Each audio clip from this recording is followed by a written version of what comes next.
अस्सलाम वालेकुम respected students. My name is Mohammad Awais Ayub और मैं आपसे मुखातिब हूँ फार्मेसी असिस्टेंट सप्लीमेंट्री एग्ज़ाम 2024 के हवाले से। अभी रिसेंटली आपको पता है इसका फार्मेसी असिस्टेंट का रिज़ल्ट आया है और उसमें काफ़ी ज़्यादा जो स्टूडेंट्स हैं वो फ़ेल हो गए हैं। सिर्फ़ और सिर्फ 3% रिज़ल्ट आया है और मैंने अल्हम्दुलिल्लाह इसको पास किया है और मेरे इसमें 70% मार्क्स हैं with highest marks in practicals as well. I got 145 out of 180 अल्हम्दुलिल्लाह। तो काफ़ी मुझे मैसेजेस रिसीव हो रहे थे। मैंने एक अपनी वीडियो शॉर्ट सी वीडियो मैंने एक अपलोड की थी मार्कशीट की। तो उसके बाद मुझे काफ़ी टेक्स्ट आए तो वो कह रहे थे कि सर आप एक थोड़ा पैटर्न बता दें। तो काफ़ी लोग इसमें अपीयर भी नहीं हुए और उन्होंने स्टार्ट से प्रेपरेशन करनी है। तो मैंने कहा बेटर यही है कि स्टूडेंट्स के लिए ना आसानी पैदा की जाए। तो मैं ये वीडियो बना रहा हूँ उनके लिए जो इसमें फ़ेल हुए हैं और जो अपीयर नहीं हुए।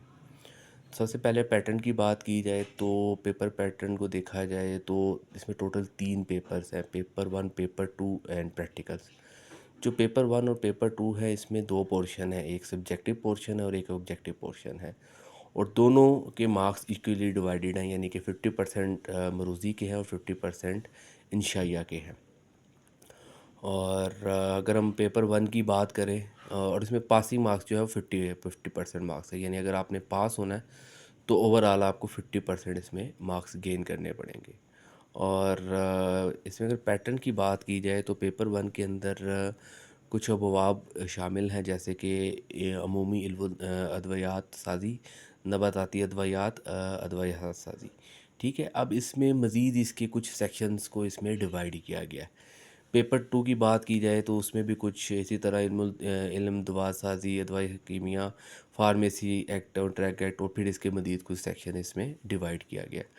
तो तैयारी के हवाले से अगर मैं आपको बताऊँ ना, तो तैयारी बहुत से जो स्टूडेंट्स हैं वो लास्ट डेज़ के अंदर इसको पढ़ना स्टार्ट करते हैं, लेकिन उनको ये समझ नहीं आ पाती कि बेसिकली इसको पास करने के लिए हमें 100% तैयारी करना पड़ेगी। यानी कि हमें इंशाइया पेपर को भी अच्छे से तैयार करना पड़ेगा और मरूज़ी को भी अच्छे से तैयार करना पड़ेगा और फिर ही हमें उम्मीद है कि हम इसमें जो उनसे ना 50% इसमें मार्क्स सिक्योर कर सके। ठीक है, तो इंशाइया के अंदर 10 सवाल आते हैं। ठीक है, वो ऑब्जेक्टिव पार्ट के बाद में दिए होते हैं। तो इसमें टोटल मार्क्स होते हैं 50 और हर जो सवाल होता है वो 5 नंबर का होता है। काफ़ी स्टूडेंट्स के मुझे जो फ़ेल हुए उनमें पेपर 1 में, पेपर 2 में वो कह रहे थे सर 5 नंबर का क्वेश्चन है, बुक में इतना ज़्यादा लिखा हुआ है, जो स्टैंडर्ड बुक है फार्मेसी असिस्टेंट की प्रिपरेशन के लिए उसमें इतना ज़्यादा लिखा हुआ है तो हम कितना लिखें। तो 5 नंबर के लिए सिर्फ ये बात याद रखें कि हमने रेलिवेंट लिखना है और 3 बातों का ख्याल रखना है कि हम इसमें लिखना क्या है और इसमें कितना लिखना है और हमने लिखना क्यों है। ठीक है ना।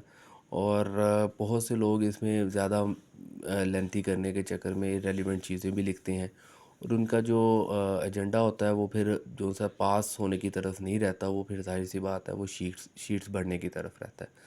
तो कोशिश यही करनी चाहिए कि रेलिवेंस और जो है 5 नंबर के लिए एक शॉर्ट ऑब्जेक्टिव टाइप एक प्रिसाइज मुकम्मल क्वेश्चन का आंसर दिया जाए। तो मैंने भी इसी तरह इसी चीज़ को फॉलो किया था। मैंने ज़्यादा जो आंसर था अपना उसको लेंथी नहीं किया था और इसी वजह से मैं इसमें कामयाब हुआ हूँ। तो अब हम देख लेते हैं कि जो मरूज़ी पार्ट है उसको कैसे तैयार करना है। अब बहुत से लोग जो होते हैं वो मरूज़ी को रटा लगाते हैं और फिर वो कहते हैं कि हम इसमें पास हो जाएं। ठीक है, अब वहाँ पे क्या होता है कि एनटीएस ने अभी पैटर्न काफ़ी चेंज कर दिया है रिसेंटली। वो क्या करते हैं कि बुकिश लाइन्स और इन चीज़ों को अवॉइड करते हैं। वो थोड़ा सा टेक्निकल पेपर बनाने के लिए एक मरूज़ी की लाइन को थोड़ा सा चेंज कर देते हैं, जिसकी वजह से जिन्होंने सुपरफिशियली पढ़ा होता है या सतही तौर पे नॉलेज हासिल किया होता है वो इसमें फ़ेल हो जाते हैं। तो ज़रूरी ये है कि पहले इंशाइया पेपर को तैयार किया जाए और उस टीचर से तैयार किया जाए, उस टीचर्स की हेल्प ली जाए इसमें जो बेसिकली इसको पास कर चुके हैं। ठीक है, जो कि करंट सिचुएशन को समझते हैं, जो कि करंटली अपीयर होके अभी इससे निकल के आए हैं। बहुत से टीचर्स हैं जिन्होंने यूट्यूब पे चैनल्स बनाए हुए हैं और वो इसकी गाइडलाइन प्रोवाइड कर रहे हैं। लेकिन वही ट्रेडिशनल्स और लेंथी वीडियोस और इररिलेवेंट चीज़ें इसमें ऐड की जाती हैं, जिससे काफ़ी स्टूडेंट जो कि जिनके पास टाइम कम होता है वो फिर इसमें फ़ेल हो जाते हैं। तो कोशिश ये करनी चाहिए कि जो रिसेंटली जिस पर्सन ने इसको पास किया है, क्योंकि उसका नॉलेज भी फ्रेश है और फिर वो रिसेंट जो एनटीएस पेपर सेट कर रहा है उसके पैटर्न से भी अवेयर है, क्योंकि 7 साल के बाद एग्ज़ाम हुए हैं तो उन्होंने डेफिनेटली कुछ ना कुछ तो उसको सेट करना है ना पेपर को। तो ये चीज़ें होती हैं कि एक रेलिवेंट टीचर से इसकी तैयारी की जाए जिससे इसका फ़ायदा हो। तो बाकी प्रैक्टिकल्स की बात की जाए तो 180 टोटल मार्क्स है, 90 इसमें पासिंग मार्क्स है। और इसमें कुछ बात की जाए प्रैक्टिकल्स की तो 5% एक्सट्रोस लाइन आ जाती है, 500 ml का नॉर्मल लाइन तैयार करना या 1000 ml का, 1 लीटर में ओरस का महलूल तैयार करें, 100 ग्राम सल्फर मरहम तैयार करें, उसके बाद 9 ग्राम NaCl से नॉर्मल लाइन तैयार करें। बेंजोइक एसिड की आ जाती है मरहम तैयार करने, सादा मरहम 50% आयरन तैयार करें। तो ये प्रैक्टिकल्स की एक थोड़ी सी डिटेल है। तो ये भी काफ़ी ज़्यादा इसमें हेल्पफुल हो जाती है कि हम प्रैक्टिकल्स को इसको पास करें। इसके इसके 90 मार्क्स हैं, जो बेसिकली इसके 3 आते हैं, पोर्शन 3 आते हैं और 3 ही आपने करने होते हैं और इसके लिए आधा घंटा दिया जाता है। तो पूरे आधे घंटे के बाद आपसे पेपर ले लिया जाता है। और अगर वाइवे की बात करें तो वो 90 मार्क्स का होता है, जिसमें नबाताती प्लांट्स आपके सामने रखे होते हैं, कुछ अदवायात रखी होती हैं, दल जैसे कि कुचला हो गया, लौंग हो गया, इलायची होगी, ग्लाइसरेज़ा, पुदीना वगैरह।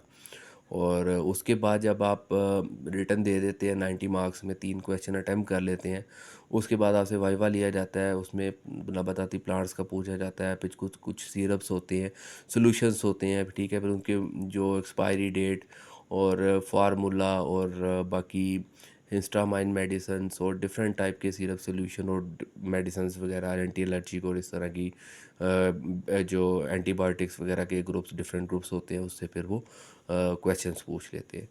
तो कम्प्रीहेंसिव तैयारी चाहिए इसके लिए, कम्प्रीहेंसिव प्रेपरेशन चाहिए इसके लिए। ये नहीं है कि आपका पेपर में 2-3 दिन रह गए और आपने बुक्स पकड़ ली हैं। अब ऐसी सिचुएशन नहीं रही, पहले ऐसा होता था।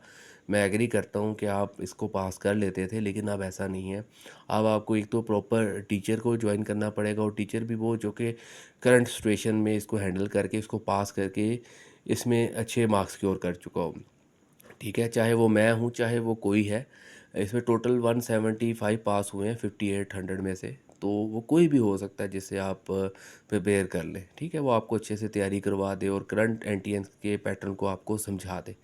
तो इसके हवाले से मैंने ये है कि एक प्रेपरेटरी सेशन मैंने स्टार्ट किया है और अभी काफ़ी स्टूडेंट्स जो फेल हुए हैं, ख़ास तौर पे इसमें अपीयर भी नहीं हुए थे, उन्होंने मुझे ज्वाइन भी किया है।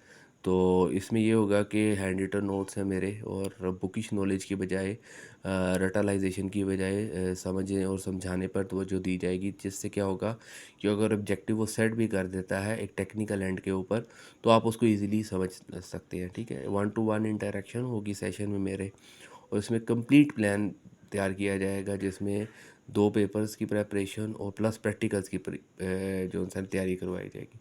नॉर्मली इसके जो चार्जेस हैं वो 30,000 से 40,000 एकेडमीज ले रही हैं लाहौर के अंदर, लेकिन मैंने इसकी फ़ीस बड़ी नॉर्मल और नॉमिनल सी फ़ीस रखी है, ठीक है।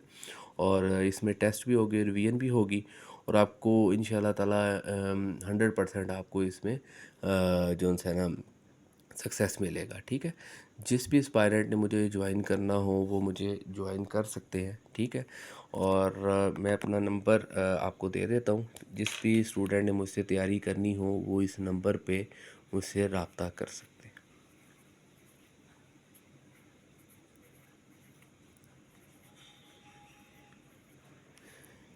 जी बहुत शुक्रिया। कोई भी आपका क्वेश्चन हो कमेंट सेक्शन में लाजमी बताइएगा।